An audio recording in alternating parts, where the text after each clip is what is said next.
हिंदी में यूपीएससी की तैयारी से संबंधित प्रोग्राम्स को देखने के लिए सब्सक्राइब करें स्टडी IQ-IAS हिंदी।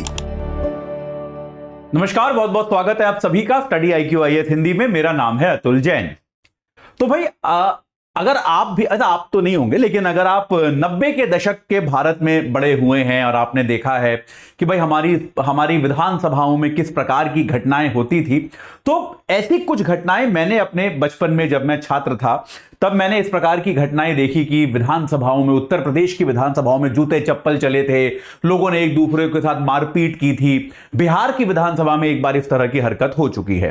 तो कई बार ये चीजें बड़ी शर्मनाक लगती थी कि यार मतलब क्या ये लोकतंत्र है भाई, किस तरह का लोकतंत्र है जहां पर लोग संसद के अंदर या विधानसभाओं के अंदर, संसद में कभी नहीं हुआ भारत में ऐसा, लेकिन विधानसभा के अंदर इस प्रकार की हाथापाई हो रही है, मारपीट हो रही है, और ये क्या शर्मनाक चीज है। लेकिन अब जो है, हम अकेले नहीं हैं, ये बात ताइवान ने सिद्ध कर दी है।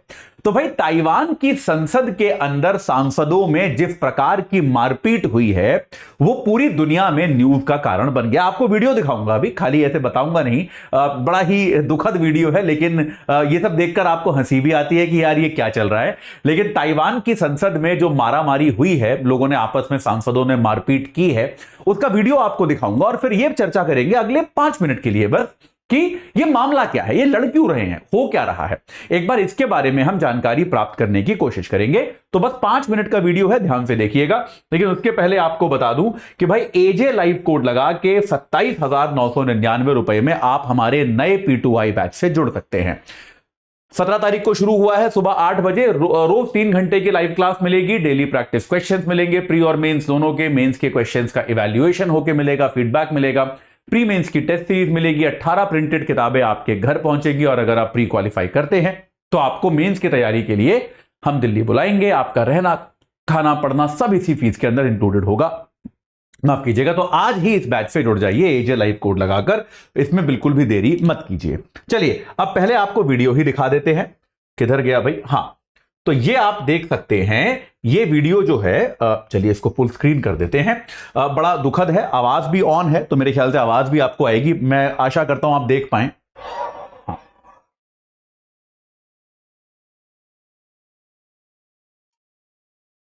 आप यहां पर देख सकते हैं, ये इन हिस्सों में ये सब क्या चल रहा है, आप यहां पर देख सकते हैं। ये देखिए, ये ताइवान के सांसद हैं, ये लोग जो आपको यहां दिख रहे हैं, ये लोग सांसद हैं जो एक दूसरे के साथ हाथापाई कर रहे हैं, मारपीट कर रहे हैं। चलिए, ये आप देख सकते हैं।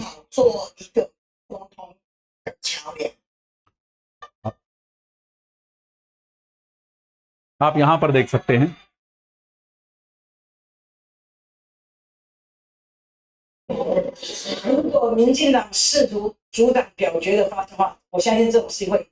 चलिए, तो ये बात समझ में आई, देखा आपने किस प्रकार का ब्रॉल हुआ। अलग अलग न्यूज चैनल्स पे बहुत तरह के वीडियोस इसके आए हैं, इस पूरे ब्रॉल के, इस पूरे झगड़े के। तो अब जल्दी से समझ लेते हैं कि ये मामला क्या है भाई, ये हुआ क्या।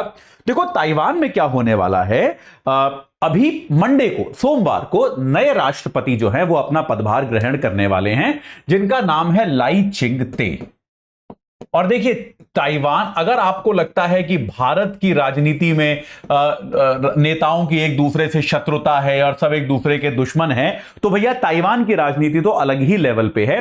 क्योंकि याद रखिएगा, ताइवान के ऊपर हमेशा एक एग्जिस्टेंशियल संकट होता है चीन का, कि चीन हमेशा से कहता है कि ताइवान हमारा हिस्सा है और हम उस पर कब्जा करेंगे। लेकिन जो है ताइवान को लेकर एक व्यवस्था एक अलग प्रकार की बनी हुई है। अमेरिका उसको बचाकर रखने के वादे करता है कि इनको हम सुरक्षित रखेंगे वगैरह वगैरह। तो एक अंतरराष्ट्रीय राजनीति में भी एक बहुत बड़ा बिंदु है ताइवान। तो ताइवान के राजनीतिक दल भी जो हैं वो भी चीन के पक्षधर या चीन के विरोधी के हिसाब से खेमे में बटे हुए हैं। तो अब जो ये नए राष्ट्रपति आने वाले हैं लाई चिंग-ते, ये चीन विरोधी माने जाते हैं। इन्होंने वहां पर राष्ट्रपति पद का चुनाव जीता, ये चीन विरोधी माने जाते हैं। और ये इस हद तक चीन विरोधी माने जाते हैं कि चीन तो पहले कई बार इनको आतंकवादी भी घोषित कर चुका है। ये मंडे से, सोमवार से ताइवान के राष्ट्रपति बनने वाले हैं। और ऐसे में क्या हो गया, अब इनकी पार्टी जो है DPP, इनकी पार्टी है DPP, तो इन्होंने क्या किया, राष्ट्रपति पद का चुनाव तो जीत लिया, लेकिन संसद के चुनाव ये हार गए। जैसे अमेरिका में होता है ना, संसद के चुनाव अलग होते हैं, तो संसद के चुनाव ये लोग हार गए। तो ऐसे में क्या हो गया कि अब यहां पर क्या हुआ, चीन को एक अच्छा अवसर लगा कि यार अगर कुछ ऐसा किया जाए कि राष्ट्रपति की शक्तियां कम हो जाए, क्योंकि राष्ट्रपति तो ये बनने ही वाले हैं, बन चुके हैं, मतलब मंडे से प्रभार ग्रहण कर लेंगे। तो अगर राष्ट्रपति की शक्तियां कम करके संसद की शक्तियां बढ़ा दी जाएं तो इनके हाथ कमजोर हो जाएंगे, और जो विपक्षी दल जो हैं, जिस विपक्षी पार्टी का क्या नाम है वहां पर, KMT, जो वहां की विपक्षी पार्टी है जिसका संसद पर आधिपत्य है, जिसके पास संसद में अधिक शक्ति है, KMT संसद में उसके पास बहुमत है, उसके और उसके सहयोगी दलों के पास, जिसके पास संसद में अधिक शक्ति है, और KMT थोड़ा सा चाइना के प्रति सॉफ्टर मानी जाती है। तो भाई ये मामले, ये मांग उठी कि यार अब चाइना, इसमें कहीं ना कहीं चाइना का हाथ है। चाइना ये सोच रहा है कि यार अगर हम क्या करें, राष्ट्रपति की शक्तियों में कटौती करके कुछ ऐसा प्रस्ताव लाया जाए कि राष्ट्रपति की शक्तियां कम हो जाएं और संसद की शक्तियां अगर बढ़ जाएं, तो ये जो नए राष्ट्रपति आने वाले हैं जो चीन के विरोधी हैं, इनसे चाइना के हितों को ज्यादा नुकसान नहीं होगा। तो यही बात, यही प्रस्ताव संसद में लाने पर, वोटिंग करने पर बात चल रही थी कि ऐसा प्रस्ताव लाया जाए कि भाई संसद जो है, संसद के अधिकार बढ़ें। KMT इस प्रकार का एक प्रस्ताव ला रही थी कि संसद के अधिकार बढ़ेंगे, राष्ट्रपति को निर्णयों के लिए संसद का अनुमोदन लेना पड़ेगा। अगर जो है आप संसद में कोई बात अगर आप पूरी तरह से नहीं बताते हैं तो संसद आपको दंडित कर सकती है। इस प्रकार की अवमानना के कठोर अधिकार भी संसद को दिए जाएं, यह मांग चल रही थी। और अब निश्चित तौर पे DPP को पता है कि भाई संसद में उनके पास नंबर तो है नहीं, और उनका यह भी कहना है कि यार अगर आपको ऐसा कोई बदलाव करना भी है तो आप बैठ के बात करके करो ना यार, क्योंकि अभी आप संसद में ज्यादा है आपका नंबर, हमारा कम है, लेकिन राष्ट्रपति हमारा है, तो आप ऐसे फंडामेंटल बदलाव, ऐसे कानून लाके कर रहे हो, ये तो उचित नहीं है यार। मतलब ये तो वही वाली बात होगी ना, कल को अगर आपकी पार्टी इलेक्शन में एक बड़ी जीत लाए तो आप पूरा संविधान ही बदल दो, ये उचित बात नहीं है यार। तो यही बात यहां पर ये जो है कि DPP कह रही है कि यार इसको ऐसे नहीं करना चाहिए। अगर आपको इस प्रकार का बड़ा बदलाव करना भी है कि आपको मान लीजिए राष्ट्रपति की शक्तियां कम करनी है, संसद की बढ़ानी है, तो यह आपस में चर्चा के द्वारा होना चाहिए, क्योंकि अभी आपके पास संसद में नंबर ज्यादा है इसलिए आप संसद की शक्तियां बढ़ा दो, यह उचित कदम नहीं है। तो इस कारण से यह विवाद हुआ और यह विवाद बढ़ता गया, मारपीट में इवॉल्व हो गया।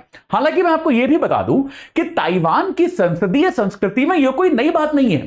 ताइवान में ऐसी घटनाएं पहले भी कई बार हो चुकी हैं जहां पर संसद में मारपीट हुई है। तो खैर यह बहुत इंटरेस्टिंग बात है कि लाई चिंगते जो हैं उनका जो कार्यकाल होने वाला है वो बहुत ही एक अद्भुत समय होने वाला है। चाइना बहुत ज्यादा आक्रामक होता जा रहा है ताइवान को लेकर, और ऐसे में एक धुर चाइना विरोधी ताइवान का राष्ट्रपति बनने वाला है।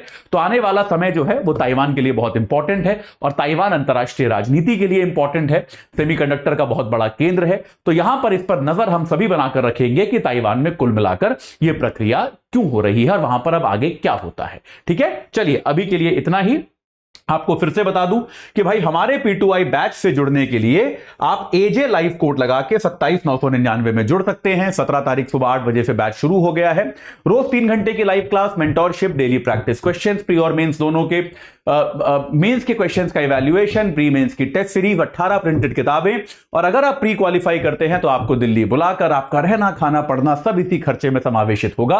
अगर आप AJ लाइव कोड लगा के 27,999 में जुड़ेंगे तो बिल्कुल भी देर मत कीजिए, अभी तुरंत इस बैच से जुड़ जाइए। इस चर्चा से जुड़ने के लिए आप सभी का बहुत बहुत धन्यवाद। हिंदी में UPSC की तैयारी से संबंधित प्रोग्राम्स को देखने के लिए सब्सक्राइब करें स्टडी IQ IAS हिंदी।